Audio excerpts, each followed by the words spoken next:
All right. So probably some more people will come in the next couple of minutes, but thanks so much everyone for joining us.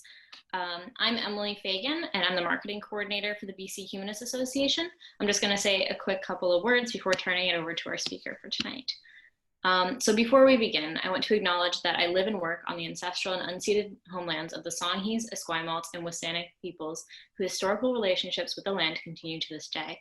I'm grateful for this opportunity to be on this territory, although I was not invited to do so. Tonight, our speaker, Kim, is joining us tonight from the unceded territory of the St. Lawrence Iroquois.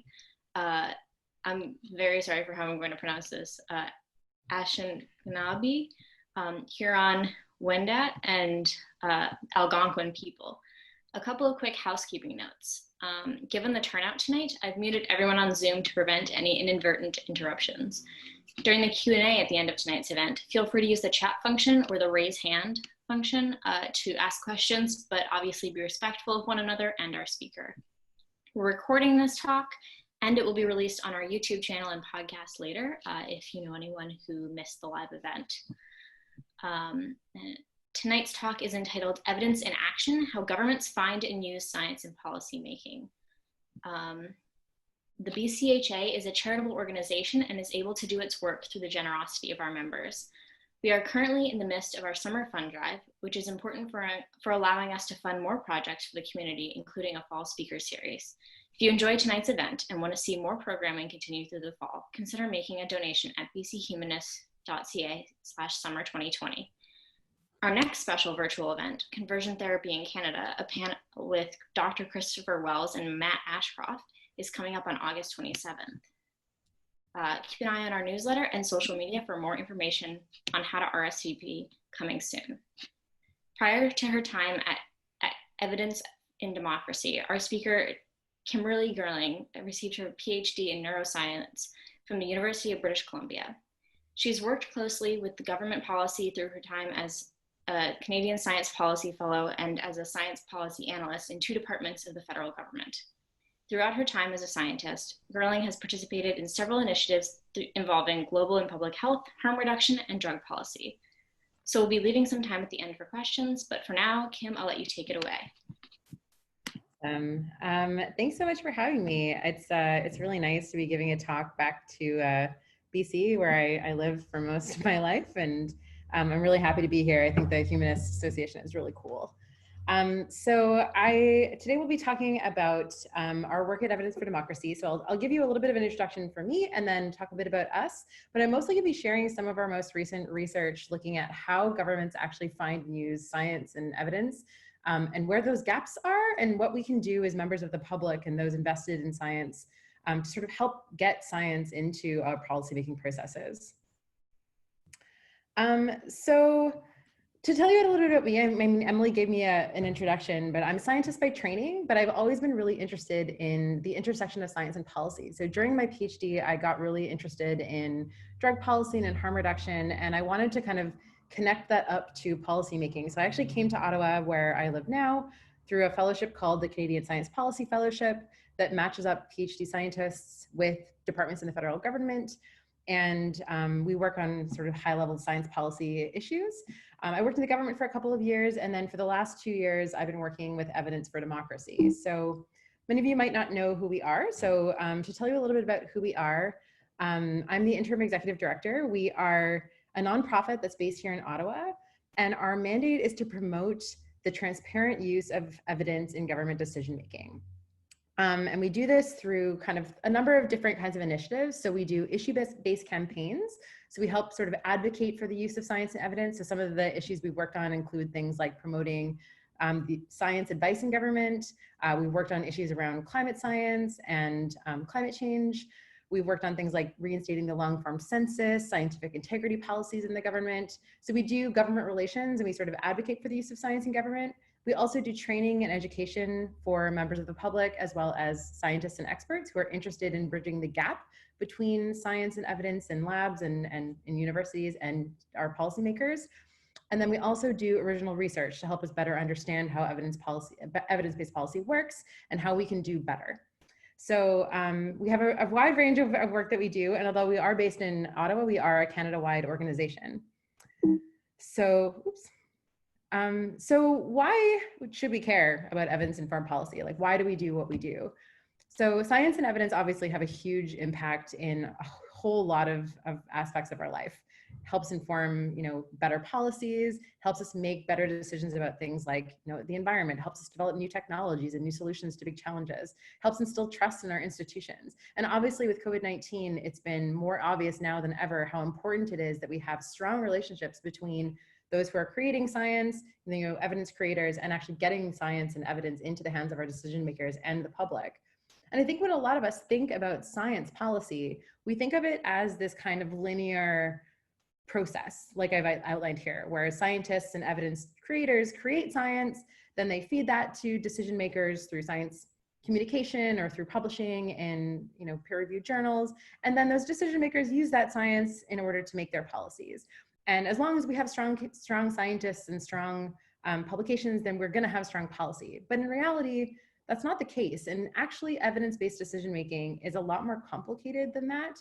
So what we try and do at Evidence for Democracy is both equip our public with the tools that they need to be advocates for science, as well as our scientists with the tools they need to bring that science into the hands of decision makers. And then we also work with governments to sort of help understand where the barriers that they have might be with respect to evidence-based policy, and also help them find and use the evidence that they need. So today what I'm going to talk about is a little bit of our recent research trying to better understand what evidence-informed decision-making actually looks like at two different levels of government. So first, I'm going to talk about a study that we did last year. We published in November, looking at members of parliament based on interviews with MPs of how they actually find and use evidence and what they feel the role of science and research is in their own work. And then I'm going to switch over to some research that we actually just published about a month ago, based on the BC Public Service, looking at a survey of scientists who are actually working in the public service and understanding where the challenges that they have lie with respect to evidence-based decision-making. And then after that, I'll open it up to questions and we can talk about your experiences. And I hope throughout this, I'm going to be equipping you with the tools that you might need to sort of help advocate for science in your own lives as well. So starting with the federal side, I don't know how much you know this, but in the last couple of years, Canada's government has actually shown a real interest in evidence-informed decision-making. We've seen this through implementation of a lot of new policies and programs to support science. So there's been lots of investments in fundamental research. In 2017, we implemented a chief science advisor in the government, as well as departmental science advisors. The government now has new policies for things like scientific integrity, allowing scientists to be unmuzzled and speak about their work, something that we were actually quite involved in. We have a brand new roadmap for open science, as well as pretty explicit language in the mandate letters of a lot of the ministers around using evidence and finding evidence, which is fantastic. And it's really great to see the government, showing an interest in evidence-based decision-making. But what does that actually mean? And so what we wanted to address in this study was to actually understand how MPs actually find evidence. So what do they consider as evidence? Where are they looking when they need information? And where are the barriers to actually using that evidence in government decisions? So the report, like I mentioned, we published this work in November. I've linked it here at the bottom if you want to take a look at it. I can also share it around after the talk and pop it in the chat. It's publicly available. The report called Evidence in Action was the result of this study. And what we did is we did a series of interviews with Canadian members of parliament as well as their staff. So these were fairly in-depth interviews. They were 30 to 45 minutes, which was really fantastic to get that kind of one-on-one time with members of parliament. And we asked them questions about where they find information when they need to inform their work, what makes that information valuable to them. So what makes information more likely to be used in their decisions. We asked them about the role of science and the role of research. So what do they consider research? How important is research in their work? And then we also asked them about some of the challenges to actually getting evidence into their processes. And then we also asked them about solutions. So, how could we be doing better as those who have a good connection to the science and research community? And although it was a small sample, we only did 17 interviews. We had representation from multiple parties, cross-provincial representation, as well as genders, as well as MPs who worked on a large variety of portfolios. So it really wasn't just MPs who were interested in science, it was MPs across a huge diversity of portfolios. And really what we were trying to do was sort of understand where those gaps were so that we could, really cater our work to support them. So first we asked about where MPs get information. So maybe not surprisingly, we saw that there was a huge range of sources. And this is a terrible graph, but I'll walk you through a little bit of some of the core sources. But I just wanted to show you that there's really not a general process that MPs go to when they need information. There's tons and tons of different ranges.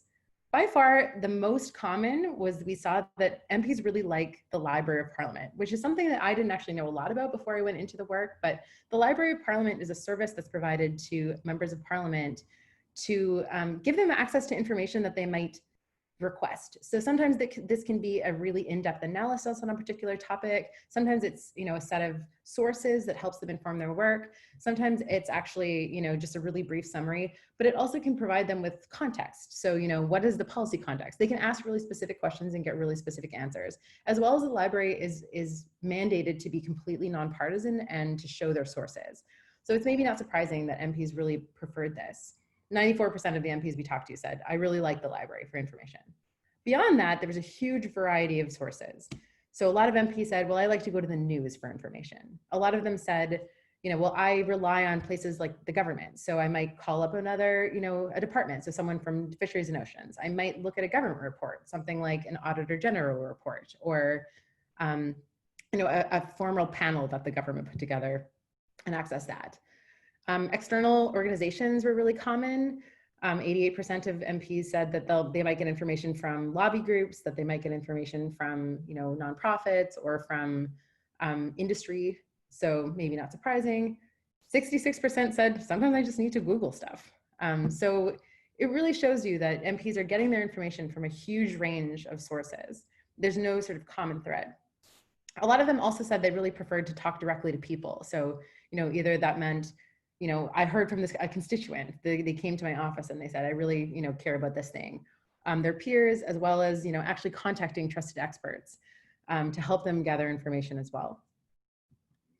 So with all of these different sources, we were like, okay, well, how do you find what's the most valuable? How do you know what's the most important information? What is the characteristic that makes a piece of information more likely to be used in your decision? And those two most characteristics that we found were, is that information credible? And is it relevant to my work? So maybe this is not surprising, but it also helps sort of explain why the Library of Parliament was so valuable, because it was both, they knew that it was sourced from a good source, as well as it could be really, really niche in terms of what they were looking for. But when we sort of dug a little bit deeper, one of the challenges that came out of this is that credibility was something that really varied when we asked MPs to define it. So I asked them, what do you consider to be a credible source? And how MPs validated that was really different. So sometimes MPs said, well, okay, I am a person who has a specific background in this topic, or in research, and so I feel comfortable that I can sort of look at a source and know if it's a good source of information just based on my own training. For some MPs, they said, well, I have folks that I rely on to help me evaluate that information. So maybe that means that I call up the scientists that I know to help me evaluate whether this is good science or not. But sometimes it was like, well, my daughter has an education in this field, so sometimes I rely on them. Or, well, yeah, my sort of trusted circle. So this can be really great, but this is obviously also be quite challenging as well, depending on who the inner circle of a member of Parliament is. Also, we saw a lot of variability in terms of specific industries or organizations or institutions that MPs considered to be credible. So for example, some MPs said, well, I know that this is a really valid piece of information because it's coming from a university, whereas other MPs said, well, I trust this institution specifically. But then we also had MPs say, well, I would never trust that institution or that organization because I think that the work that they do is really biased. So you can see where things can sometimes sort of break down in terms of trust. So we were at this point sort of asking more about information broadly, but we wanted to know, us working specifically on science, what's the role of research and research-based evidence? And so what we found, which was good, is that MP said, well, of course I value research. Research makes my policy stronger. It helps make sure that I'm, right. When I have really good statistics or really good evidence, I can build better arguments. And a lot of MPs told us, of course I want to be evidence-based because, I owe it to my constituents to be using the best available evidence, which is really great to hear. But I mean, as you can expect, we also found some challenges. So MPs, for one, didn't have a unified view of what research even meant.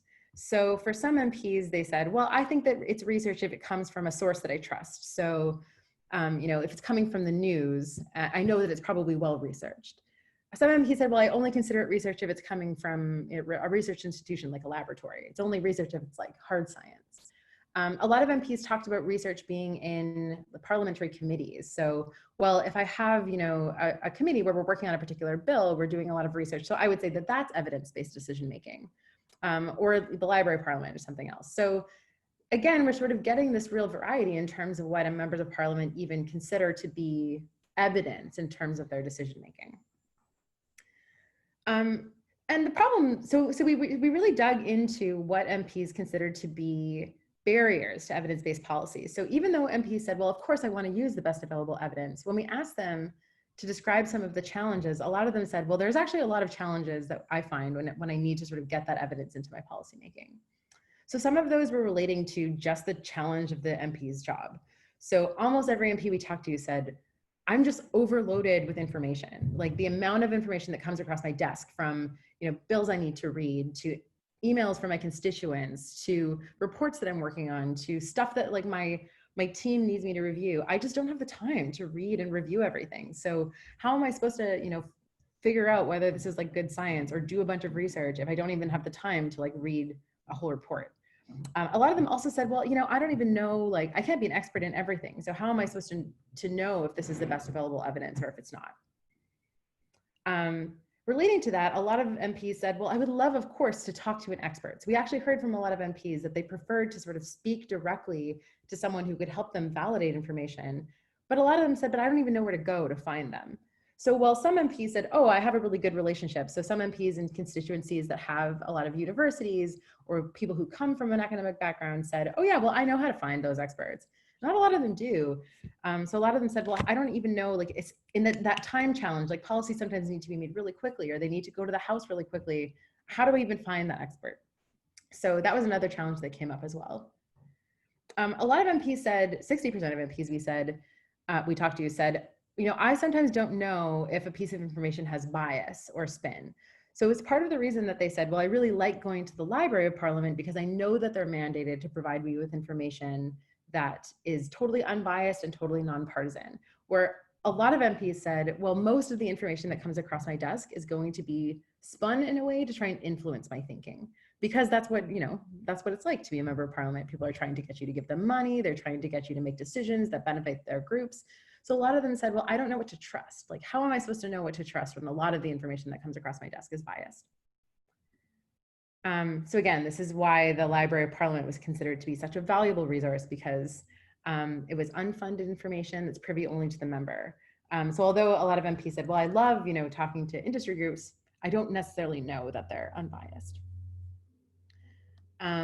Conflict was another place that came up a lot. So MPs sometimes said, it's really challenging to determine whether I should trust a piece of information if it's in conflict with either, a standing view, or if it conflicts with the needs and views of my party or my constituents. So an example that came up was, okay, well, I work for a fishing constituency, and I know that there's new technologies that are coming out that would change the face of the fishing industry, that would be better for the environment, that would be better for like long-term economic benefit.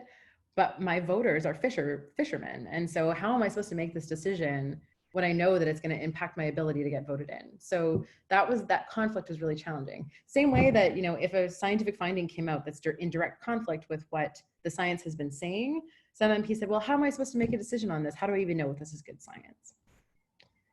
And of course, sort of relating to that, politics is just never going to be fully evidence-based. And MPs told us that in a lot of ways. So, they need to consider a lot of factors, not just the science. So, social factors, economics, the existing laws and policies, what's happening in the international plate, in the international factors. So a lot of them said, well, this can get really complicated when a scientist just like brings science to the table and says, well, how am I supposed to use this in a decision? So that was another barrier that came up for sure. So thinking about all of these barriers, a lot of recommendations came out of these interviews that we put into the report that we're now sort of trying to act on in our work at E4D. So one of them was parliamentary committees. So a lot of MPs said, well, the committee work is where bills get made. It's where we actually like really hash out the like evidence that we should be using to integrate into bills. And a lot of them said, well, this is a great place for scientists to come in and work and share their information. But as a scientist, no one does that.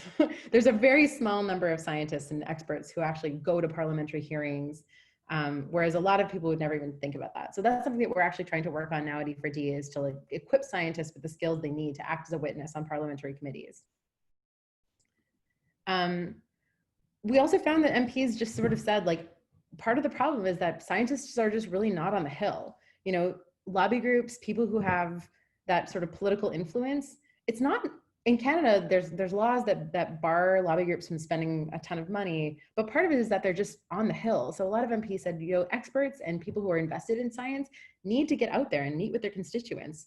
And so, you know, if we form better connections and equip the public and the science community to get out there, that would be a really good way to sort of get people involved.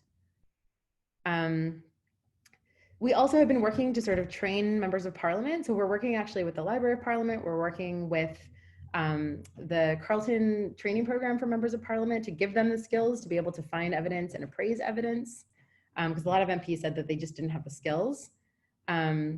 Again, sort of working on those advocacy relationship building. So not being afraid to reach out to your member of parliament. Also training scientists, this is something that we do. So training scientists to communicate their science in a way that's really relevant to policymakers. So, you know, not just publishing your work in a scientific journal and expecting that an MP is gonna have the time or energy to read through, really taking into account what an MP said in terms of, you know, relevance and credibility is something that we're working on to sort of train the community as well. As well as holding policymakers accountable to use evidence. Right now, there's not a lot of sort of mechanisms in place to sort of work on that transparency. So we're actually moving now into a new research project looking at encouraging the government to be more transparent with the evidence that was actually used to make decisions. So this is based on some work that's happening in the UK, where they're using a framework to evaluate how easy it is for the public to actually find and use information. So that's something that I think would help as well. As well as resources for research. I think a lot of people really don't know this, but a lot of the MP staff offices are like 2 people.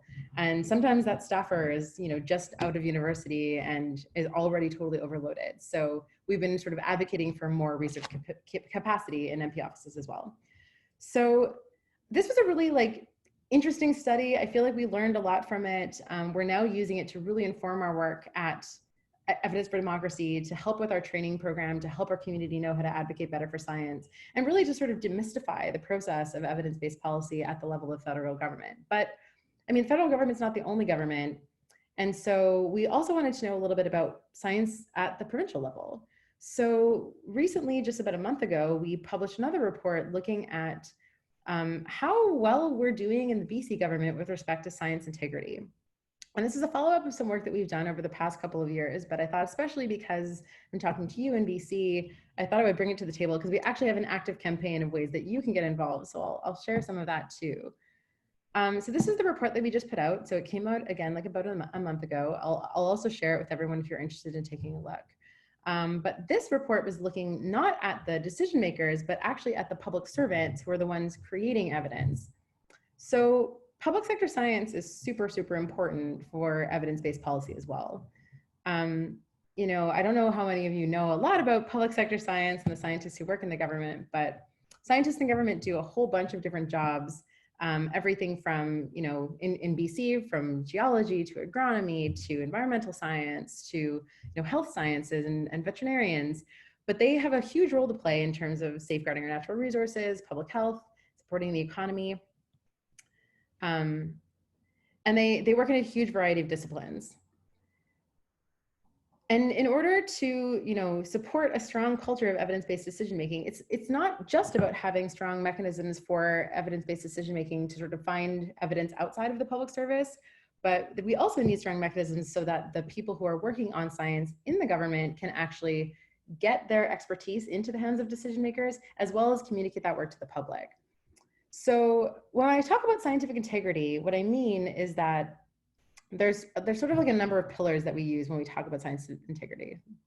So we need to make sure that science can be conducted at the highest level and can effectively get into the hands of decision makers. My slides are delaying. 1 second. So scientific integrity can sort of be talked about in 3 different layers. So the first being capacity. So, does the ministry actually have the ability to conduct the research at the highest level? So do they have enough money? Do they have enough people? Do they have enough, support to actually do the research? Science also needs to be able to be communicated. So can scientists in the government actually, share their work to the public? Are they being muzzled like we were seeing previously at the federal level? And can they also communicate to the media if they were asked? So communication is also critical. And then also we consider independence. So, is that science being conducted without political interference? How effectively is that science actually getting from, the labs or from like the body of practice into the hands of decision makers as well as into sort of public consumption? So this is what I mean when I talk about science integrity. And the reason that we started looking at this in the BC Public Service is that in recent years, there's been some concern about scientific integrity being at risk in the BC Public Service. And we've actually been involved in the last couple of years in actually assessing this with support of the Professional Employers Association of British Columbia, which is the union that oversees scientists who are working in the provincial government. So the reason we undertook this work this year is because in 2017, us, E4D, and PEA worked together to publish this report, Oversight at Risk. And what we did is we conducted a survey of public servants working in science in the government, scientific professionals, and we wanted to better understand, how those 3 pillars of science integrity were actually functioning in the government. And what we found was that there was actually a real risk to concerns about the state of science integrity, mostly with regard to capacity for science, but also about concerns with support for the professionals who are working in the government. There's a lot of concerns about outsourcing and a lack of sort of control in terms of independence of that science that was happening in the government. So since then, there's actually been a lot of really good things happening in science integrity. So there was a 2018 review of professional reliance, so the reliance of external professionals rather than building internal capacity, which led to passage of Bill 49, which is a bill that was meant to protect scientific integrity, scientific independence of people who are working as scientific professionals in the BC government, which was all really fantastic. And there's also been a brand new task force that's been sort of tasked to make sure that science capacity is protected, which is the group that we were working with to produce this report. So they have the task force. And then at the federal level, in 2018, there was a brand new series of scientific integrity policies passed at the federal level, which were really designed to unmuzzle scientists. So much was happening, both in BC, but also at the federal level with like policies to help scientists be able to communicate their work, to make sure that science was conducted at the highest level. So what we did with our current study was take a look to see if anything has changed since 2017. So how is science integrity actually happening in BC? So we did another survey. So we looked at scientific professionals who are working across sectors in the government to better understand their perceptions of science integrity in their sector. So this is just a clip from the survey. It was sent out to all of the PEA members. We had 323 members respond, which was a statistically significant sample. And we asked them lots of questions on those 3 pillars with regard to science integrity. We were happy to see that the demographics are actually really representative. It was mostly from forests and rural development, which is actually pretty representative of the science professionals who are working in BC, as well as a real diversity of people who had worked, were very new, but also those who had worked in the government for quite a long time. So it was a really good sample. We were pretty happy with the results. So I'll talk you through each of the pillars. So first we look to see, do they feel like they have the capacity to complete their mandate? So we asked them, with regard to the statement, do you feel that your ministry has enough resources and personnel to actually meet the mandate of your ministry, which obviously is super important. But even with all of these new controls in place, these new bills, these new supports, this big review, we actually saw that almost half said that they somewhat or strongly disagreed with the statement, as compared to about a third who had said that they either strongly or somewhat agree. So this is not great. So even though we're seeing that there's, improvements with the policies and potentially the awareness of the lack of capacity, we're the perception of those who are actually working in science in the government was that they didn't feel that they still can, they still don't feel that they have the capacity to complete their mandates. We actually specifically asked them, what has changed since 2017? Would you say that there has been a change? And what we found was that a lot of them actually said that there has not been a change. It was a little bit split, but what we would have wanted to see was that, we wanted to see that there was an improvement, but that's not what we heard from the people who took the survey. There's still quite a lot of folks who say that there has been not an improvement, and actually more than had said increase say that there's actually been a reduction in capacity. So this was not great. And so we wanted to know, what are the challenges with regard to capacity? And it seemed that largely these were relating to hiring policies in the government. So, scientists who were working in the government said that there were hiring delays, shortages of staff, lack of both research staff as well as support staff to do the work, as well as this over-reliance on external professionals. So this was the whole professional reliance issue that we had been working on with PEA in the past. So rather than building internal capacity, there was concern that that research and sort of expert capacity was being outsourced to those outside of the government, as well as other concerns about things like salaries. So a lot of the scientists were saying, well, we're just not making it competitive for scientists to want to work in the public service because the salary is not competitive with what you're seeing across North America. So, people might come and work for a while, but they're not incentivized to stay. We also asked questions about communication. So, us having worked quite a lot on muzzling of scientists at the federal level, this is obviously something we were concerned about and something that we saw was a challenge in the first report. So we asked scientists about the ability of them to, their perceived ability to present their work to the public. And actually, we were pretty happy to see that a lot of the scientific professionals said that they do feel comfortable that they can give public presentations or academic presentations on their work with permission from their supervisors. But this was actually something that we were happy to see, that it doesn't seem like there's a huge issue with public muzzling of scientists in the public service, which was great. 75% said that they could, 60% you still need permission, but that's still pretty good. We also asked about professional development. So, in terms of creating the best available science in the public service, we need to make sure that science can be conducted at the highest level, which means having training and professional capacity. And this is where there's a couple of challenges. 42% said that they felt that advances in their field were happening at conferences that they couldn't go to. So a lot of these were international conferences. A lot of the time, even though there was, potentially money or time available, there was just not that sort of lack of hiring and capacity meant that a lot of the time that could be dedicated to training and professional development had to be used, they had to use things like vacation or pay for it on their own, or it just meant they had to sort of take a little bit more time out of their own schedule. And almost 80% said that they would prefer to have something like an annual stipend or time off to let them to sort of stay current in advances in their field. And then this is, I think, probably the most interesting finding. We asked about evidence-based policymaking and perceived political interference in sort of the evidence-based policymaking process. So we asked the question about whether or not scientific professionals in the government said that they felt that their ministry's ability to develop policies, laws, and programs had been compromised by political interference. And what we found was that 43% actually said that they somewhat or strongly agreed, which is not great. It's a little bit worrying. And again, we do have a lot of qualitative data on this, which we obviously didn't share for, protection of people's identities. But, this was anything from, feeling like there was industry pressures that changed an outcome, or that, softened an outcome, or that, potentially like there was a challenge about, a member or a minister saying, well, this isn't going to be good for like voters. So that political interference can be sort of interpreted in a lot of different ways, but 43% is a really high number. It's not something that we were happy to see for sure. So if we dug a little bit deeper into this, we asked a lot of questions around what political interference actually looked like. So 25% of the people who answered said that they felt that they had knowledge of information being suppressed or declined by their ministry, which led to misleading impressions by the public, industry, or government officials. So this is just a quote where they felt that key legislation had been changed to the detriment of the public in response to industry pressure.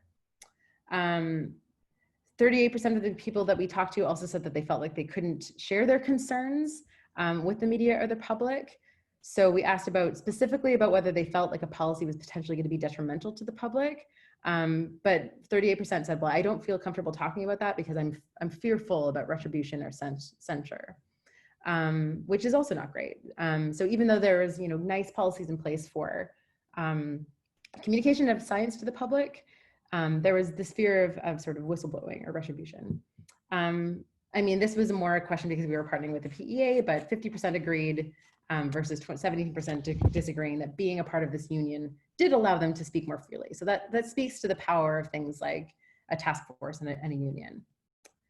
And maybe not surprisingly, 93% of the folks who took the survey said that they think that the government of British Columbia would benefit from greater government capacity for scientific professionals. So with the take homes of the study, what we found was that scientific professionals in the government told us that they lack the sufficient resources and capacity to meet their mandates. There are barriers to the use of science and evidence in government decision-making, and specifically concerns were around lack of capacity, government transparency, access to professional development and training, as well as this perceived political interference. So with these findings, we put together a set of recommendations that we're now working with the Professional Employers Association to bring forward to elected officials and to senior decision makers in the government. So these meetings are ongoing, but these recommendations sort of fall into the three pools. The first on capacity. All of our recommendations are on improving hiring practices and supporting supporting employees, I'm sorry. So this includes new policies to reduce vacancies, succession planning. So, when someone leaves, making sure that there's someone there to take the place. This is something that a lot of people said was a big problem. Improving competitiveness through increased salaries and benefits and training, as well as career laddering. Right now, a lot of scientists who are working in the government, there's just not a clear way for them to grow and advance. So this is something that actually is sort of in progress. I know that the task force is working on this. So making it easier for high-level professionals to want to work in the government. In terms of communication, based on the recommendations that we heard from professionals, putting in place time off and development funding to make sure that the scientists who are working in the government can actually have access to the training that they need to make science the best that it possibly can be in our public service. And I would say that this is probably the case in not just BC, but across public services all over Canada, as well as science communication policies. So like I was mentioning before, the federal government has now implemented new policies for scientific integrity, which is more, it's a wide-ranging policy. I'm happy to share them if they're of interest to anyone, but it allows scientists very clear policies with respect to talking to the media, with respect to communicating their work to the public, and how they are recognized for their work as well. So having similar policies in place in the provincial governments would be really fantastic. So that's something that we would love to work on more actively. Again, sort of this integrity policies wouldn't just be about science communication, but they would also integrate in really clear protocols with respect to how evidence is actually used in government decisions. What we found is that a lot of the professionals said, I do feel like I'm being called upon to bring my science to the table, and I do get a chance to communicate it, but it gets really cloudy because I don't know how it's used in the final decision making. So having clearer policies in place to actually understand how evidence comes from the lab into the final decision would be really useful.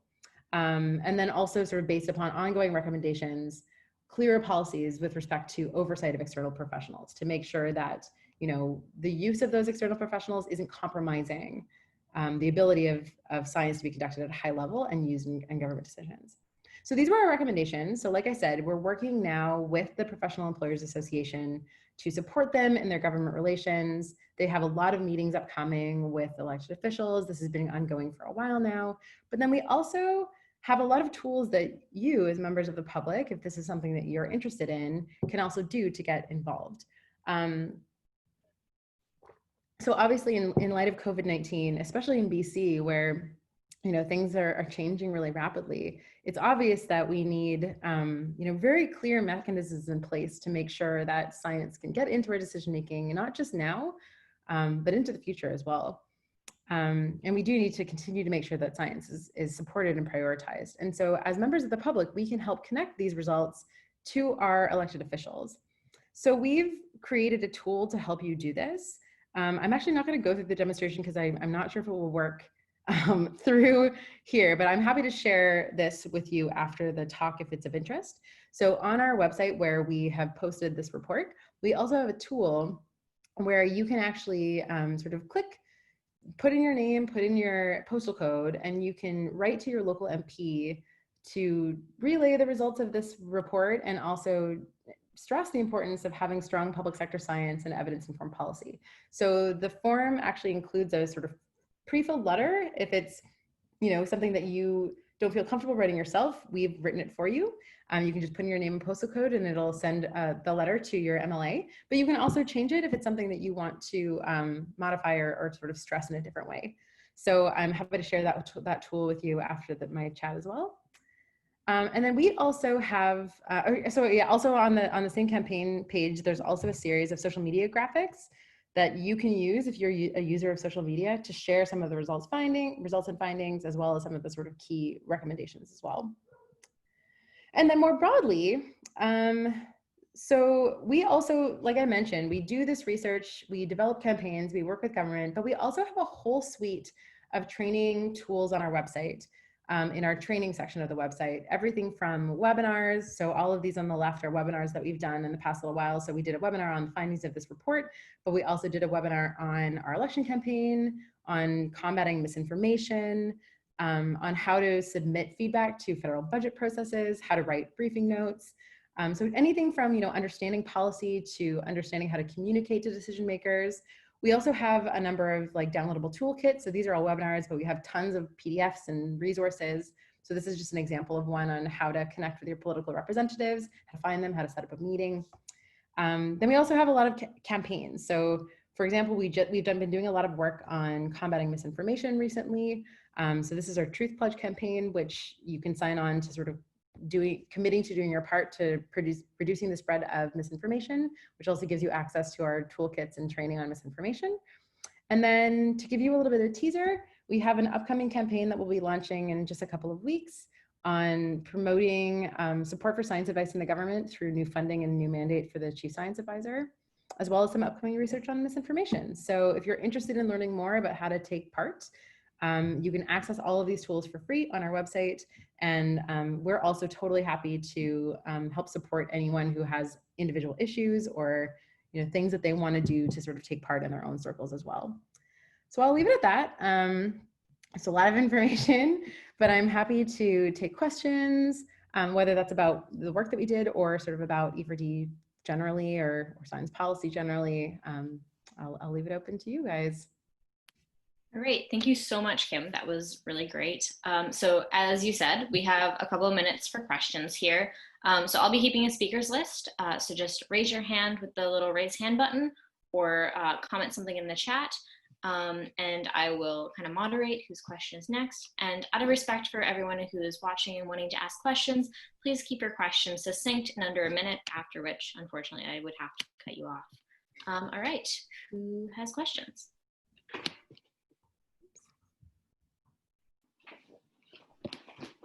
I also can't see the chat, Emily, so if you, yeah. I can see the chat, I think. So if you want to read me any questions, that would be great. I don't know why I can't see it. I could before, but now I cannot. There is always a little bit of a delay where people are ruminating on their questions for a minute here. Yeah, for sure. But yeah, again, the raise hand button should be at the bottom of the screen. And then the chat is, if you move your mouse, there's a little button that says chat. You just click on that and you can type in a little chat bubble and that'll pop up for everyone.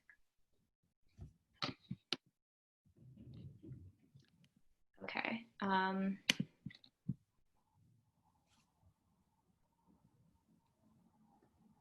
Oops. Interesting. So it looks like I'm going to try to see if I can find the raise hand button because I don't see it either. Thank you for commenting that. In the meantime, if you do have questions, just enter them in the chat for now while I work out the technical issues of the raise hand button. Label lower all hands. I also can't see how to change it. But I guess maybe, I mean, maybe if people have chats, they can, it's in the participant list. That's what I thought. It's in the participant list. Allow participants to unmute themselves. Oh, do you maybe have to allow them? Oh, there you go. I can see raised hands. It's In just the seeing, participants list? I know, I just see that somebody raised a hand. Okay, sorry. Oh, I see that people, I guess what they're saying is that, oh, Ian is saying that in the participants list, if you open up the participants box, you should be able to raise your hand from the participants lists Okay. at the 3 dots. All right, thanks so much. Interpreting through chat. Sorry, after 5 months, there's still challenges with technical ability. So I'm sorry, I'm like fully backlit. It's dark here now, so. Lucky I have a window right in front of me. Yeah, well, I do too, but it's nighttime. Oh, right. Time difference. Yeah. Oh, maybe people don't have questions. That's also okay. Hopefully people don't have questions and are unable to answer them. I would feel very bad. There's a question from Martin. So anyone who doesn't have the chat open, I'll just read it for you.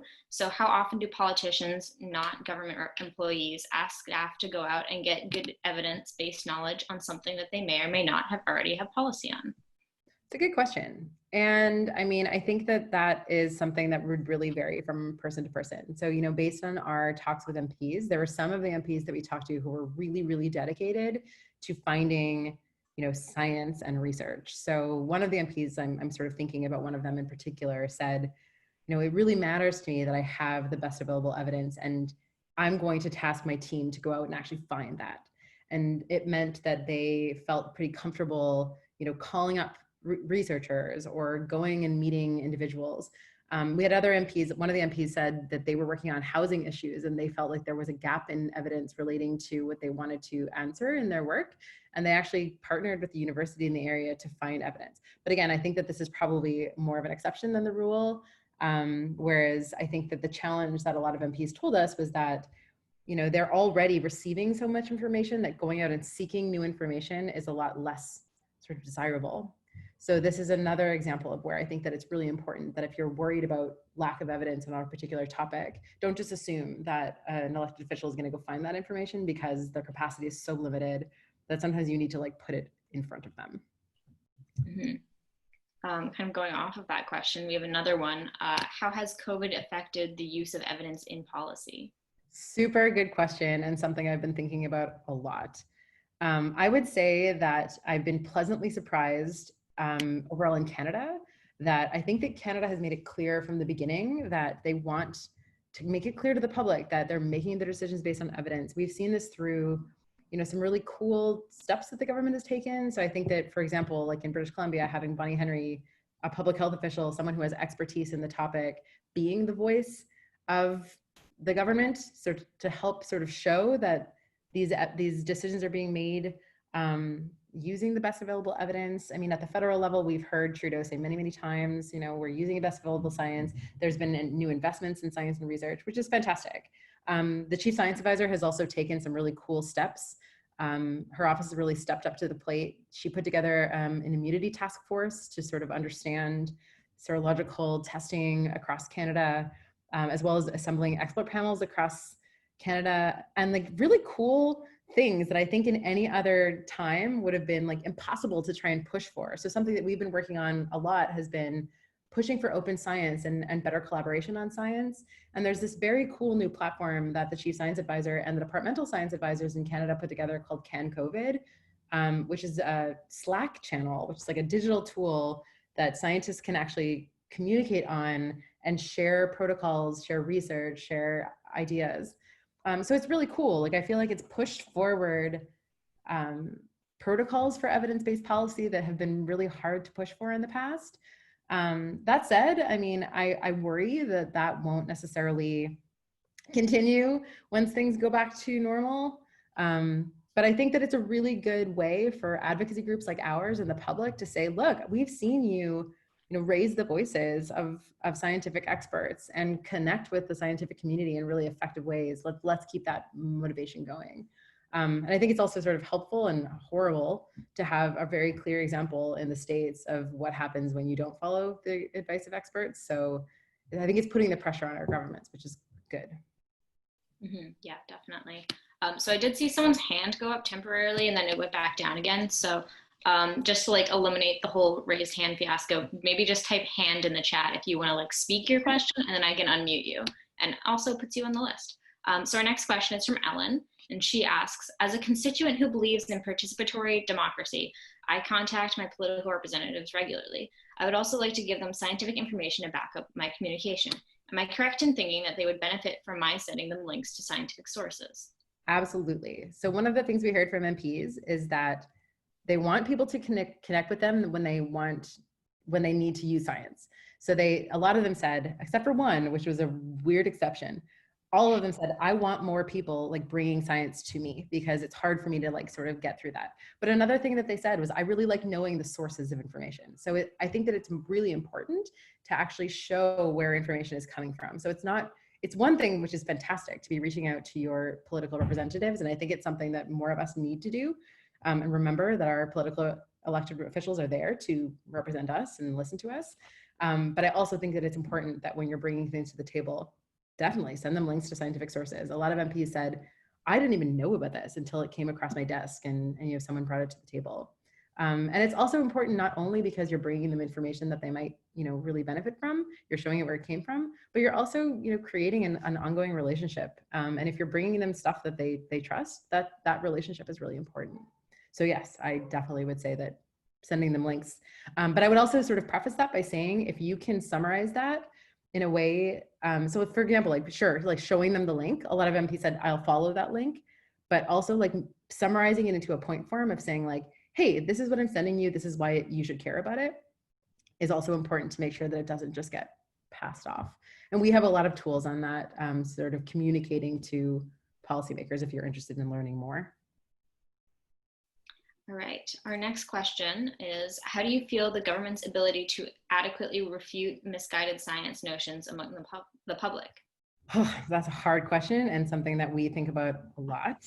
I mean, I think that I've been happy to see there have been some initiatives coming out of the government. I mean, I'm speaking at the federal level because I'm in Ottawa and that's really where we work a lot of the time, but there have been some initiatives coming out that show that the government cares about trying to help people better understand misinformation. So for example, Heritage Canada got a bunch of money last year to fund initiatives that are trying to build digital citizenship. So this was really coming from concerns around democracy and misinformation, sort of fake news impacting democratic processes. But since COVID, there was actually a new call of government funding to try and support groups that are helping to combat misinformation. So it's good to see that there's been some investments, but I don't know that there have been a lot of like very clear steps that the government have taken to sort of combat misinformation.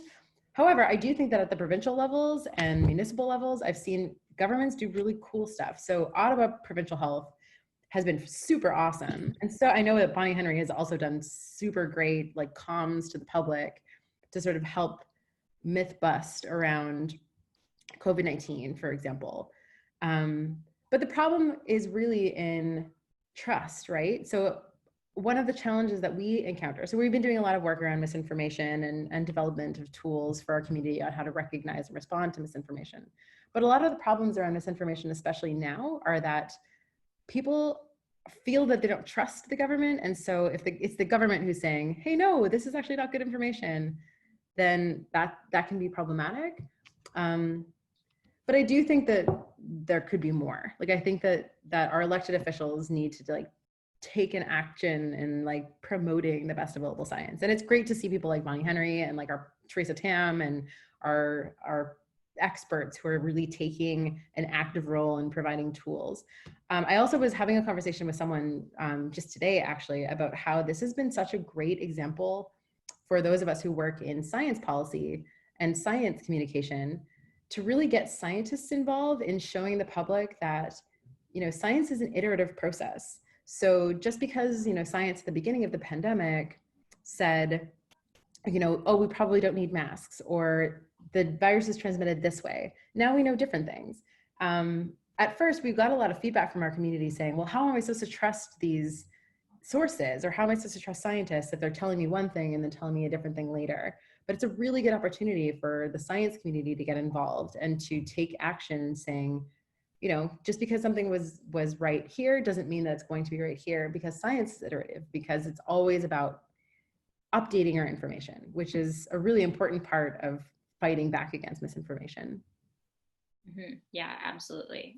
So Ellen asks, vaccine education will be an important priority for the government next, right? I hope so. I hope so. I've been sort of talking to the science policy community about what our predictions are with regard to vaccine hesitancy, because I mean, I'm sure many of you are aware, we've been seeing troubling trends in increasing vaccine hesitancy, even in very urban centers of Canada. I think it was just like last February that Toronto had, it's like 30%, almost 30% of polled people said that they were hesitant about vaccines, which is really problematic. But I wonder now if COVID-19 is going to spark some conversation that might actually decrease that, but it's hard to say. Maybe a teaser for stuff that we're doing. We have a whole series now on, so we've been sort of working around what we call the inoculation method in combating misinformation, which is rather than trying to fact check everything you see online, giving people a heads up that they might see misinformation on a particular topic, and then giving them the tools to have informed conversations about those topics. So we've been creating infographics on areas where there's a lot of misinformation. So we have one on climate change, we have one on the opioid crisis, but we have an upcoming one on COVID-19 vaccines. So we're trying to do our part in having conversations around misinformation and vaccines, but I do hope that the government really works on vaccine education, because I think that this is the time. Do you mind if I ask, has there been any work done by Evidence for Democracy on misinformation literacy in the government? So MPs being able to know the difference between like news sources or things they look up on the internet being true or false? Yeah, I mean, this is one of the things that we're really trying to get out of the study that we did with members of parliament, because what we saw is that, and there's a really great report, which I can also send around. And we've done one on how many MPs actually have science literacy with regard to like a background in research or sciences. It's quite low, and I don't think it's necessary. Like, I don't think that that's something that we need to expect our elected officials to have, but they do need tools and supports. So we have been trying to do that. So we actually have a couple of training events that we have planned in the fall for parliamentarians and for their staff. And then we also are hoping to partner with two really cool programs. One is the MP Orientation Program at Carleton University, and one is Science Meets Parliament, which is about getting science and scientists into the House. So not actively right now, but something that we're working on. Okay, very cool. So Wendy and Daryl ask, has there been an improvement since the Liberal government came to power? The Harper government seemed to suppress science. For sure. So a bit of a story of how E4D came to be was that our executive director, so I'm actually the research and policy director, but our actual executive director, who I'm filling in for this year, founded the organization because of the anti-science movement during the Harper days. So it started off as a protest led by scientists in the science community that actually formed the organization, because scientists in the science community were so riled up and so frustrated by the Harper government that they really needed a place to put that. And that's how E4D actually came into existence. So the original goal of E4D was really to push for a government that actually cared about science, because the Harper government had cut science, whereas muzzling scientists had shown this huge suppression of science in the government. And since then, honestly, so much has changed. And I can say this both as someone at E4D and someone who has worked in the government in science policy. So some of the examples that we've seen, the Trudeau government actually ran on a platform of unmuzzling scientists, which was so great. But I mean, that's not to say, so we are a totally nonpartisan organization, and there's still lots of things that the government could be doing better. But there have been huge investments in fundamental research. The scientific integrity policies in the government were the policies that were meant to unmuzzle scientists. So now there's actual policy in place to make sure that scientists can speak about their work and aren't suppressed. There's a new chief science advisor her role is to promote science, to provide evidence to the prime minister and to the minister who oversees science. At the very beginning of the Trudeau government, there was actually a whole Minister of Science, which no longer exists, which is kind of problematic. So yeah, I would say that things are a lot better now. But that's not to say that there aren't, ways that we could be doing better. Like, I think that there's still a lot of things that we need to be supporting. And I mean, that's what our job is as E4D, to be consistently holding the feet to the fire of our governments in terms of how could we be doing better in terms of evidence-based policy. And because of that, we have a really strong relationship across parties and with government departments, because I think it's important to be consistently pushing and consistently hoping to improve. Yeah, absolutely. So Susan asks, if your MP/MLA is terrific and several steps ahead of you, how does one get to add to their force when communicating with other representatives or staff from a non-party partisan position? I'm just going to read this question again. Hold on. Yeah, that's a good question. I mean, it's awesome if you have a great MLA. I mean, there's a couple of different ways that sort of I can think about. I mean, part of it, like, there's ways you can get potentially, like, involved with your MLA and like do some volunteering and like ask them how to sort of get more involved in like public advocacy. Sometimes using other tools rather than like specifically meeting with elected representatives to spread a word further. So for example, like using an op-ed or highlighting some of the work that your MP has been doing within your communities is really awesome. You can also sort of reach out to your constituency office and say like, hey, I think that the work you're doing is really amazing. How can I support the work that you're doing? Are there ways that I can volunteer? Are there resources? In terms of like, working from sorry, hold on, just looking, other representatives stuff from a non-party partisan position. Yeah, you can also like, I mean, there's lots of different ways that you can advocate too by like communicating with folks who are like working in the government. I think a lot of people think that your only means of advocacy and working on political issues is by going directly to, your member of parliament. But one of the things that we highlight in our report is that there's so many moving parts with regard to how policy actually works that sometimes it's about finding the pain point. So I do a workshop through E4D on how to do effective advocacy, which I can probably link to some resources if you're interested. But it's not just about going to your MP. Sometimes it's about finding who has the power to actually make the change that you're trying to see. So an example that I can think about that we worked on at E4D was we were working on an issue relating to cuts to climate science in Canada. And we originally went to the Minister of Science, but the Minister of Science said, actually, no, this is a Minister of Environment issue. So they shuffled us over to Minister of Environment, and the Minister of Environment said, actually, no, this is an issue within the executive branch of government. And it took a lot of digging and sort of finding out where that pain point was. And once we had that, we could have effective conversations with the right person. So, it's awesome that you have someone on board and you can use that to your ability or to your power to say like, look, we have support from this really powerful person.